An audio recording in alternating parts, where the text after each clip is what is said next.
Hello friend, this is physics with Swapnil और अभी हम समझेंगे एनर्जी। क्या होती है एनर्जी? एनर्जी होती है कि जब आप वर्क करते हो, जैसे मान लो एक ब्लॉक है, आपने फोर्स एफ लगाया और लगातार आप फोर्स एफ लगा रहे हो और ब्लॉक ए से बी डिस्प्लेस हो गया, तो हमने वर्क कितना किया? मान लो डिस्प्लेसमेंट डी है तो हमने वर्क कितना किया? एफ डी किया, तो हमारे द्वारा वर्क क्या हुआ? एफ डी हुआ। So if we not if we have done the work, we have done work FD, so we have energy। ठीक है, तो एनर्जी तभी हम बोलेंगे जब वो वर्क कर सकता है। ठीक है, तो इस केस में जैसे इसने वर्क किया मतलब उसके पास एनर्जी है। सो एनर्जी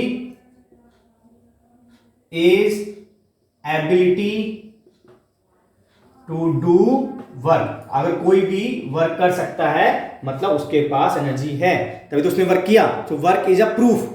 अगर वर्क कर पा रहा है मतलब उसके पास एनर्जी है। इस तरह हम एनर्जी को देखते हैं। ठीक है, नोट कर लिए, स्क्रीनशॉट ले लीजिए इसका। अब अगर कोई बॉडी है वो 2 मीटर पर सेकंड से जा रही है, उसका मास 1 kg है, उसके पास स्पीड है, तो अगर किसी के पास स्पीड है तो वो भी वर्क कर सकती है, तो उसके पास एनर्जी है। तो अगर स्पीड है तो एनर्जी है। और कौन सी एनर्जी है? एनर्जी है, और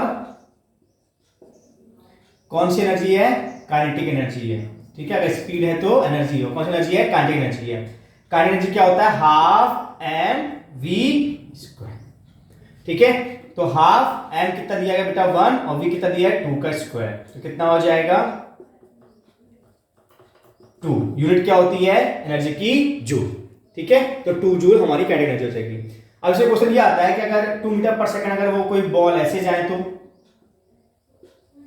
मास सेम है, तो काइनेटिक एनर्जी को डायरेक्शन से कोई लेना देना नहीं है। Kinetic energy has nothing to do with energy. Kinetic energy को सॉरी नॉट एनर्जी, एनर्जी तो लेना देना है डायरेक्शन। काइनेटिक एनर्जी को डायरेक्शन से कोई लेना देना नहीं है। ठीक है, नोट कर लीजिए। अब काइनेटिक एनर्जी का एक रिलेशन होता है मोमेंटम के साथ। क्या रिलेशन होता है वो मतलब होना चाहिए। जो काइनेटिक एनर्जी है वो क्या होता है? Half M V square. Momentum हमारा क्या होता है? Mass into velocity. पी क्या है यहाँ पे?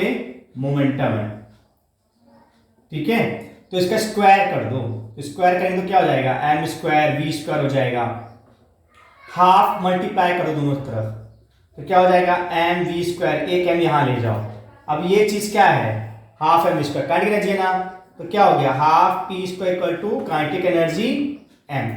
तो पी स्क्वायर आपका क्या हो जाएगा? 2 वहां ले जाओ, 2m काइनेटिक एनर्जी। तो P क्या हो जाएगा? Under root 2m kinetic energy. तो ये रिलेशन आपको याद रखना है मोमेंटम और काइनेटिक एनर्जी में।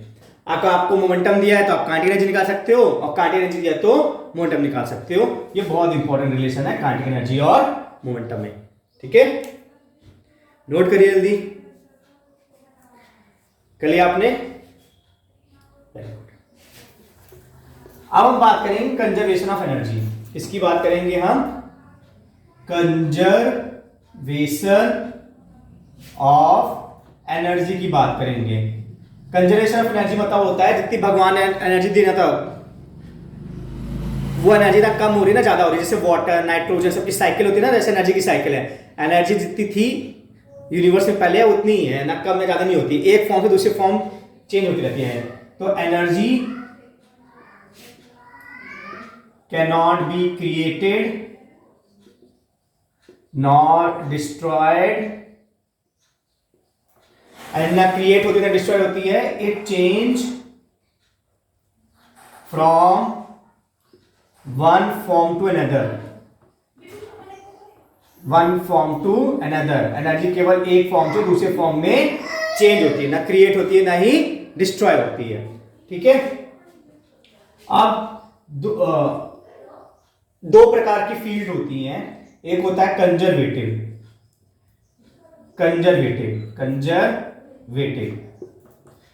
जिसमें लॉस नहीं होता,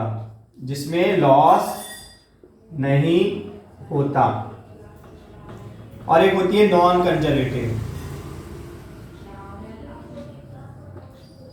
जिसमें लॉस होता है। लॉस मतलब हीट पैदा होगी, और किसके लिए नॉन कंजर्वेटिव आएगा? फ्रिक्शन। तो जब भी फ्रिक्शन होगा तो हीट जनरेट होगी। तो अभी हम ये डिस्कस नहीं कर रहे हैं फ्रिक्शन वाला केस, अभी हम कंजर्वेटिव फील्ड डिस्कस कर रहे हैं जिसमें हीट नहीं आएगी। तो जब हीट नहीं आएगी तो एनर्जी कंजर्व है। कंजर्वेटिव मतलब एनर्जी लॉस नहीं होगी, एनर्जी, ठीक है, एनर्जी जो है हीट के रूप में लॉस नहीं होगी।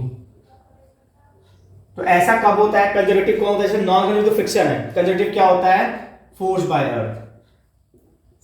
अर्थ। अर्थ का जो फोर्स होता है वो कंजर्वेटिव होता है, वो हीट लॉस नहीं करवाता, लेकिन जो फ्रिक्शन होता है वो हीट देता है हमेशा। ठीक है, तो हम फोर्स बाय अर्थ की चर्चा करेंगे और देखेंगे कि क्या हमें सीखने को मिलेगा। ठीक है, नोट कर लीजिए या स्क्रीनशॉट ले लीजिए।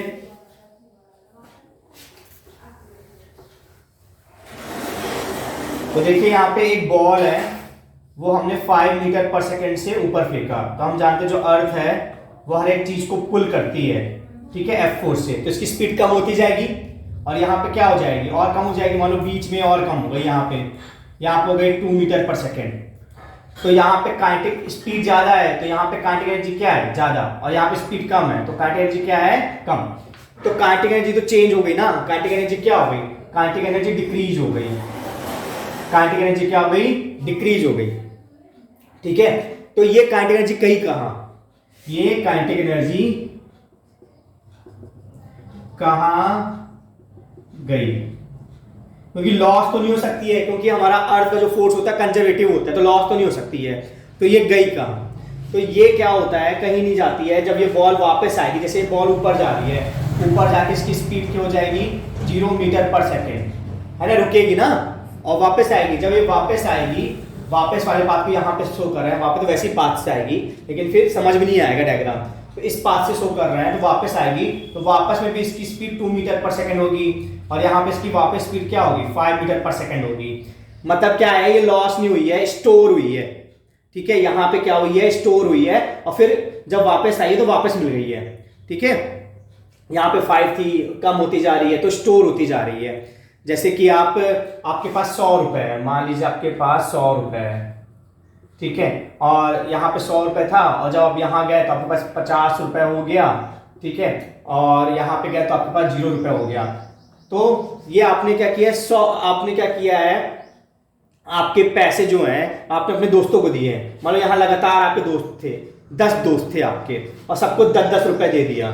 जब आपने सबको 10-10 रुपए दे दिया, 10 दोस्त थे आपके, तो यहाँ पे आप थे 1 2 3 4 5 6 7 8 9 10 आपके दोस्त थे।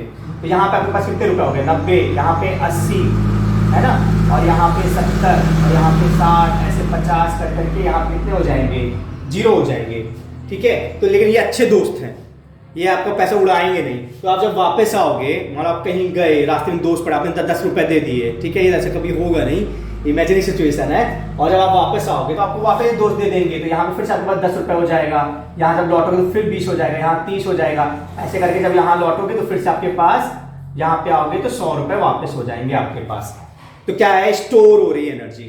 तो हम इसमें बोल सकते हैं, इसको थोड़ा मिटा दें हम, तो हम ये बोल सकते हैं इसमें कि जो हमारी काइनेटिक एनर्जी थी चेंज, हमारी जो काइनेटिक एनर्जी थी चेंज इन काइनेटिक एनर्जी, ठीक है, वो चली गई हमारी चेंज इन पोटेंशियल एनर्जी में। किसमें चली गई?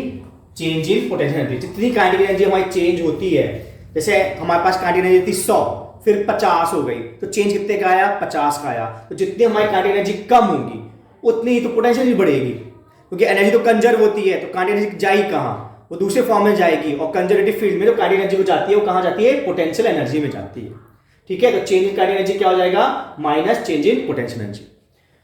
अब work energy theorem, work energy जो थ्योरम होता है वो क्या होता है? वर्क एनर्जी थ्योरम होता है जो नेट वर्क डन होता है नेट वर्क डन वो क्या होता है, चेंज इन काइनेटिक एनर्जी के बराबर होता है। एक तो वर्क डन बाय फोर्स होता है, एक होता है नेट वर्क डन, कुल वर्क डन, जितने भी फोर्स लगे, जितने भी लगना लग जाओ, तो जो उनका टोटल वर्क डन होगा, नेट वर्क डन होगा, वो हमेशा चेंज इन काइनेटिक एनर्जी के बराबर होता है। ये होता है वर्क डन थ्योरम। तो चेंज इन काइनेटिक एनर्जी हम लिख सकते हैं वर्क डन। अब यहाँ पे वर्क कौन कर रहा है, केवल एक ही तो है, अर्थ। एयर हम नहीं मान रहे कि एयर है, तो वर्क डन बाय अर्थ, तो ये हो जाएगा minus change in potential energy. अब ये अर्थ है, ये बॉल है, वो बॉल यहाँ पे थी, मान लो 5 की स्पीड से थी, फिर बॉल ऊपर गई, मान लो यहाँ 2 मीटर पर सेकेंड हुई बी में, तो बॉल का डिस्प्लेसमेंट कैसा हुआ, ऐसा। और फोर्थ पहले भी हम डिस्कस कर चुके हैं, अर्थ जो फोर्स लगाती है वो ऐसा लगाती है। इसके पहले वाले लेक्चर में मैंने वर्क समझाया है, उसको आप देख लीजिएगा। तो work done by earth, work का फॉर्मूला क्या होता है, एफ डी, है ना, और ये नेगेटिव वर्क है, तो क्या हो जाएगा माइनस एफ डी, ठीक है, या इसको हम एच बोल सकते हैं, एच हाइट तक ऊपर बॉल गई, तो माइनस एफ एच, ठीक है। और अर्थ कितना फोर्स लगाती है, ग्रेविटेशन चैप्टर में आप देख सकते हैं, मैंने इसका वीडियो बनाया है, एम जी, तो एफ को लिख सकता हूं मैं माइनस एम जी एच, तो जाएगा चेंज इन पोटेंशियल एनर्जी, तो माइनस माइनस का हो जाएगा कैंसिल, तो हमारा जो चेंज इन पोटेंशियल एनर्जी आ जाएगा वो आ जाएगा एम जी एच।